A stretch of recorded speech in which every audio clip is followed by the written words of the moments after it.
After 10 long years of war, Odysseus, the king of Ithaca, finally sets sail for home. But his journey back would take another 10 years. A decade lost at sea, battling monsters, gods, and his own despair. It sounds like an ancient myth, right? But how many of us today feel just like him? Adrift, sailing through life, searching for a home we can't quite define, a place of belonging that seems just over the horizon. Are we all just modern-day Odysseus's, lost on our own epic journeys? For those unfamiliar with the story, Odysseus was one of the great heroes of the Trojan War.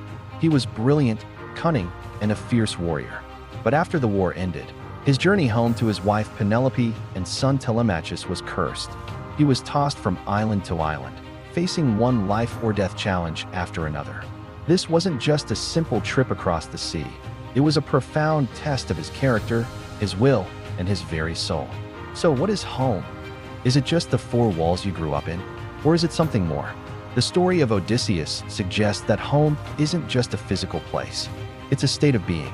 It's where you know who you are, where you feel you belong, and where your life has meaning. It's the ultimate destination of self-acceptance and purpose. Odysseus's longing for Ithaca was a longing for his true self, for the life that was rightfully his. In our own lives, that feeling of being not quite home is often a sign that we disconnected from our own identity or purpose. It's easy to look at Odysseus's 10-year detour and see it as a failure, a massive waste of time. He should have been home in a matter of weeks. But what if the journey wasn't the obstacle? What if the journey was the point? Every trial he faced, every loss he endured, stripped away a piece of the arrogant warrior and replaced it with a wiser, more humbled man. The journey wasn't a delay, it was a transformation. He had to become the man who was worthy of returning home.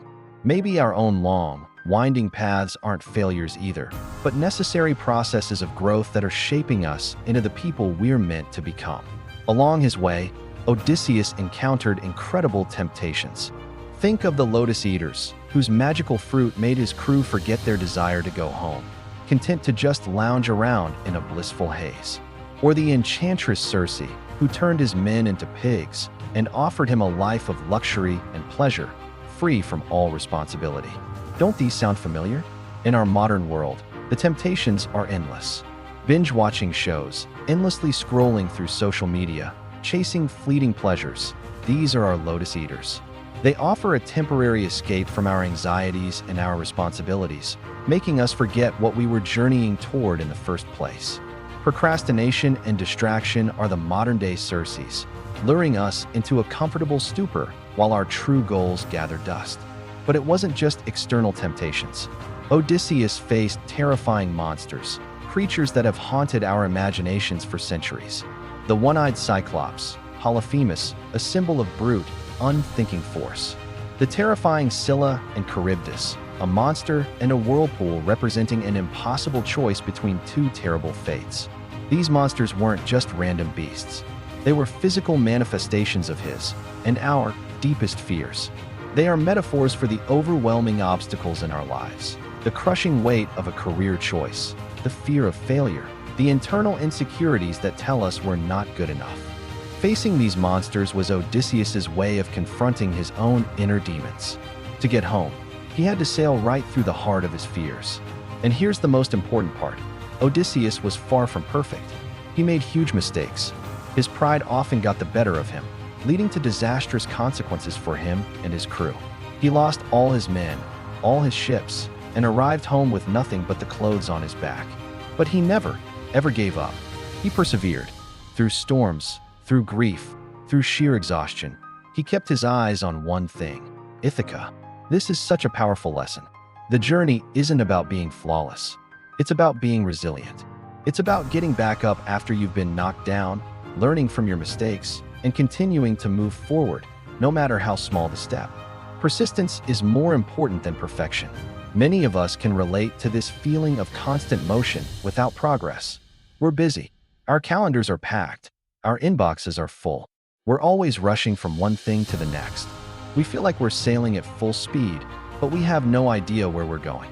We're like Odysseus, blown off course by random winds, reacting to one crisis after another without a clear destination in mind. This state of purposeless busyness is one of the great maladies of modern life. We're caught in the currents, not steering the ship. The story asks us to pause and check our compass. Are we moving with intention, or are we just being moved? Here's a fascinating twist in the story. Before he can finally go home, Odysseus has to travel to the underworld. There, the prophet Tiresias tells him that even after he reaches Ithaca, his journey won't be over. He will have to travel inland within or on his shoulder until he finds a place where people have never seen the sea. This prophecy changes everything. It suggests that the destination we start out with might not be our final one. The person who arrives is never the same person who set out. The journey changes us, and in turn, it changes what home means. Maybe arriving isn't about settling down forever, but about reaching a new vantage point from which to start the next chapter of our journey. This long, uncertain voyage speaks directly to a very modern kind of anxiety. Previous generations often had clearer paths. You get a job, you get married, you buy a house. But for many of us today, those maps are gone. We're navigating an open ocean without a clear chart. This freedom can be liberating, but it can also be terrifying. The anxiety of the unknown, the feeling that you might be making the wrong choice or wasting your time, is a heavy burden. Odysseus's story validates this feeling. It tells us that feeling lost in the vastness of possibility is a natural part of the human experience. So if the path is unclear and the destination might change, where do we find meaning? The Odyssey offers a beautiful answer. We don't find meaning, we create it. Meaning isn't a treasure chest waiting at the end of the journey. It's built, piece by piece, from the experiences along the way. It's forged in the struggles we overcome, the lessons we learn from our mistakes, the relationships we build, and the wisdom we gain from facing our fears. The meaning of Odysseus's life wasn't just being king of Ithaca. It was the entire epic tapestry of his journey. The journey itself is what creates a life of meaning. Now, I want you to take a moment and reflect. What does home truly mean to you? Is it a place, a person, or a feeling of inner peace? And look at your own life's journey right now. Are you consciously sailing towards something that matters to you? Or are you, perhaps, running from something, using distractions as your own island of lotus eaters? There's no right or wrong answer, but awareness is the first step to taking the helm of your own ship. In the end, Odysseus does make it back to Ithaca. He arrives as a stranger in his own land, humbled and transformed by his odyssey.